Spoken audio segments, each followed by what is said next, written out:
حضرت ابو ایوب انصاری رضی اللہ تعالیٰ عنہ جو حضور کے میزبان بنے مدینہ پاک میں، جن کی قبر استنبول میں ہے، ترکی میں، اور الحمدللہ بہت سے مسلمانوں کو یہ سعادت حاصل ہوئی ہے، مجھے بھی ہوئی کہ میں نے وہاں استنبول میں ترکی میں حضرت ابو ایوب انصاری رضی اللہ عنہ کی قبر پر حاضری دی۔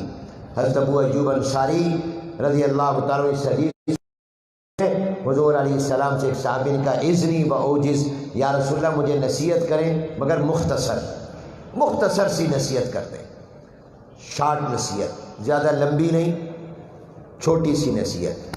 حضور علیہ السلام نے 3 نصیحتیں فرمائی۔ نمبر 1 فرمایا جب بھی نماز پڑھو تو یہ خیال اور دھیان کر کے نماز پڑھو کہ شاید یہ نماز میری زندگی کی آخری نماز ہو۔ ہر نماز کو زندگی کی آخری نماز، فجر پڑھی ہے پتہ نہیں ظہر ملے کہ نہ ملے، ظہر پڑھی ہے پتہ نہیں عصر نصیب ہو کہ نہ ہو، ہر نماز کو زندگی موت کو یاد کرو۔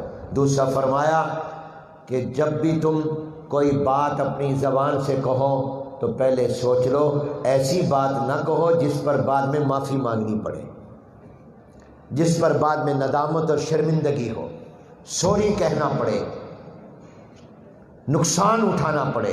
اور تیسری نصیحت فرمائی کسی کی جیب پر نظر نہ کرو کہ یہ مجھے کما کر کھلائے گا، خود محنت کرو، اپنے پاؤں پر کھڑے ہو۔ اللہ نے جو تمہیں صلاحیتیں دی ہیں ان کو استعمال میں لاؤ۔